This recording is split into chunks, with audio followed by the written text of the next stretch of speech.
नमस्कार, आप देख रहे हैं तिरंगा टीवी राजस्थान। मैं आपके साथ हूं रानीदान रावल। आज बालोतरा में नया इतिहास लिखा गया। बालोतरा के नया बस स्टैंड पर 100 फीट ऊंचा राष्ट्रीय ध्वज तिरंगा फहराया गया, जो हमेशा 100 फीट ऊंचा राष्ट्रीय ध्वज फहराता रहेगा।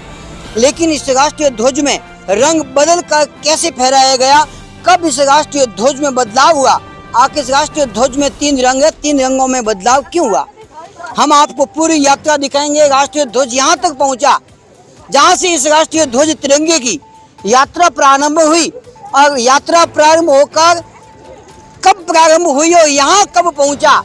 राष्ट्रीय ध्वज यहाँ तक पहुँचने की पूरी यात्रा बताऊंगा।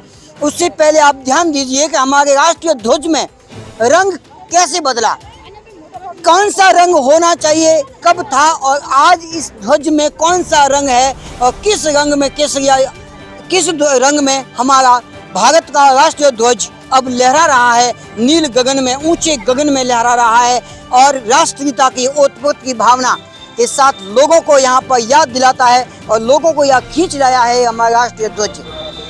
हम आपको प्रारंभ की यात्रा दिखाते हैं। तो हमारा राष्ट्रीय ध्वज जब से ये लहराने लगा, इस राष्ट्रीय ध्वज की प्रारंभिक यात्रा शुरू हुई 7 अगस्त 1906, जब बंगाल का विभाजन हुआ। बंगाल के विभाजन के समय देशभक्तों ने बंगाल विभाजन के विरोध में राष्ट्रीय ध्वज फहराया, जो 7 अगस्त 1906 को कोलकाता में फहराया। तब इसमें प्रमुख रूप से 3 रंग थे, हरा, पीला और लाल। सबसे ऊपर हरा रंग, हमारे राष्ट्रीय ध्वज में सबसे ऊपर हरा रंग, जिसमें 8 सफेद रंग के कमल थे। बीच में पीला रंग में वंदे मातरम लिखा हुआ था, और सबसे नीचे लाल रंग था, लाल रंग। और उसके बाद में हमारे इसी राष्ट्रीय ध्वज की यात्रा प्रारंभ हुई।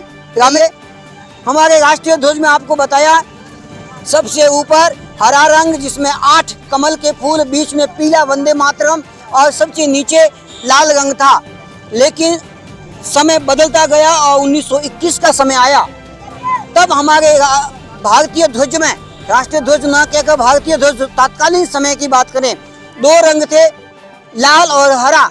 और जिसमें लाल और हरा रंग जब दिखाया गया महात्मा गांधी जी को, तब गांधी जी ने कहा कि इसमें बदलाव कीजिए, इसमें एक रंग सफेद रंग भी डालिए।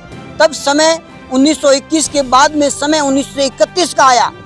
हमारे राष्ट्रीय ध्वज की यात्रा 1906 से प्रारंभ होकर आज यहाँ तक जो पहुँची है, 1931 में सफेद रंग जोड़ा गया, और सफेद रंग में महात्मा गांधी जी का चरखा जोड़ा गया। महात्मा गांधी जी का चरखा सफेद रंग में था।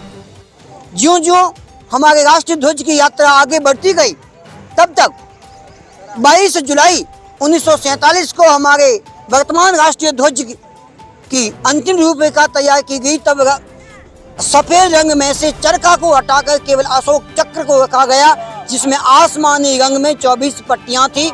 और प्रथम बार हमारा मूल रूप से वर्तमान समय का तिरंगा 15 अगस्त 1947 को लहराया, और 7 अगस्त 1906 से लेकर आज 21 अगस्त 2023 को बालोतरा के इस स्थान पर तिरंगा लहरा रहा है। इसकी यात्रा यहाँ तक पहुँची है। बात और कुछ करेंगे। अभी हमारे साथ में जुड़ चुके हैं बालोतरा के वरिष्ठ नागरिक, वरिष्ठ राजनीतिक रामेश्वर जी प्रजापति। भाई साहब, आप बताएं तिरंगा के बारे में। सर्वप्रथम तो मैं विधायक मदन प्रजापति जी को धन्यवाद देना चाहता हूं कि उन्होंने जिला बनने के बाद पहली बार बालोतरा में एक महत्वपूर्ण काम करते हुए आज इस तिरंगा 100 फीट लंबे तिरंगे को फहरा कर एक इतिहास रचा।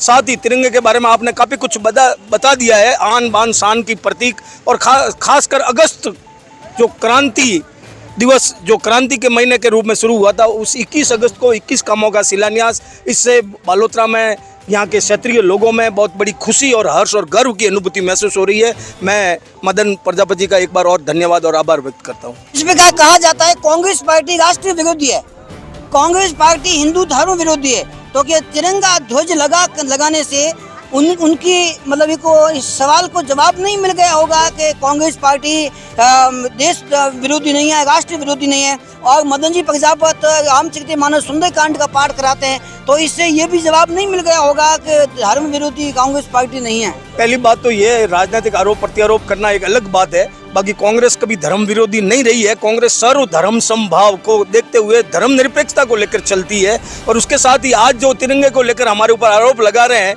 उन लोगों का जो उनका अनुवांशिक संगठन है, जो आपको अच्छी तरह से पता है, नागपुर हेडक्वार्टर पे कोर्ट के आदेश से पहले तक उन्होंने राष्ट्रीय ध्वज नहीं फहराया था, और आज वो अपने आप को राष्ट्रवादी घोषित कर रहे हैं, जबकि कांग्रेस पार्टी के कई सारे नेताओं ने इसमें जेल, आज़ादी की लड़ाई में इस तिरंगे की आन बान शान के लिए जेल गए हैं, फांसियों पे झूले हैं, और कई सारे, उनका एक भी आप नाम इस तरह का नहीं गुना सकते हो। हाँ, ये जरूर है, कुछ लोग माफिया मांग के जरूर छूटे थे, जबकि काला पानी में सैकड़ों लोग शहीद हो गए, वहीं आज भी वहाँ दीवारों पे नाम लिखे हुए हैं, चाहते तो माफी मांग के वो भी छूट सकते थे। इसलिए मैं ज़्यादा गहराई में इसमें नहीं जाऊँगा, मगर राजनीतिक आरोप प्रत्यारोप एक अलग चीज़ है। हम आस्तिक हैं, धर्म एक जीवन जीने की शैली है, जबकि काम महत्वपूर्ण होता है।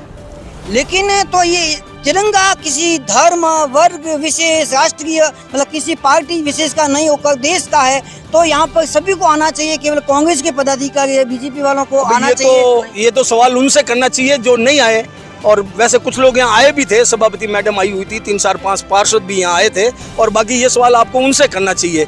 हमसे बेहतर जवाब वो देंगे कि हमने इनवाइट सबको किया, सोशल साइट पे किया, सभी तरह की अखबारों में खबरें थी, तो इसलिए अब आना नहीं जाना उनके ऊपर निर्भर करता है। वैसे भी वो फर्जी राष्ट्रभक्त बनते। तिरंगा जिन्होंने कोर्ट के आदेश से पहले तक अपने ऑफिस पे नहीं फहराया, वो आज तिरंगे की बात करता है, उनको नैतिक अधिकार ही नहीं।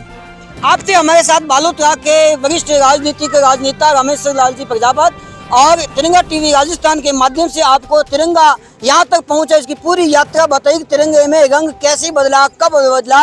जब ऊपर हरा रंग था, हरे रंग में कमल थे, सफेद कमल, उसके बाद वंदे मातरम लिखा हुआ, और चरखा था, चरखे जितना बदलते 7 अगस्त 1906 से लगाकर आज 21 अगस्त 2023 की यात्रा करते करते आज बालोतरा में तिरंगा यहाँ पहुँचा है। कुछ और रामेश्वर जी कहना चाहेंगे? वैसे आज के जो आयोजन के आप भी प्रत्यक्षदर्शी गवाह है, यहाँ कई मेरे अल्पसंख्यक भाइयों ने भारत माता की जय, वंदे मातरम गाते हुए आपने खुद ने सुना है, जबकि आरोप ये लगता है कि ये गाते नहीं। और आपकी जानकारी के लिए बता दूं, कांग्रेस का राष्ट्रीय अधिवेशन की शुरुआत में सबसे पहले सेवा दल वाले वंदे मातरम गाते हैं, उसके बाद झंडा गीत गाते हैं, और उसके बाद अधिवेशन की शुरुआत होती है। रामेश्वर लाल जी, अल्पसंख्यक या किसी के ऊपर मेरा कोई टीका टिप्पणी नहीं है, मैं राष्ट्रवाद की बात करता हूँ। राष्ट्र के पक्ष में अशफाक उल्लाह खान राष्ट्र अपने देश के थे, हामिद पठान देश के थे, और हमारे सभी के आदरणीय डॉक्टर APJ अब्दुल कलाम देश के थे।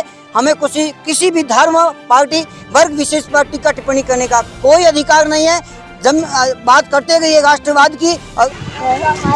22 जुलाई 1947 में जब राष्ट्रीय ध्वज का ये डिजाइन पूरा हुआ, उसके बाद में 15 अगस्त 1947 को पहली बार देश में फहराया गया। 15 अगस्त 1947 से लेकर 2004 तक राष्ट्रीय ध्वज केवल राजकीय स्थानों पर 15 अगस्त और 26 जनवरी राष्ट्रीय दिवसों पर ही फहराने की अनुमति थी।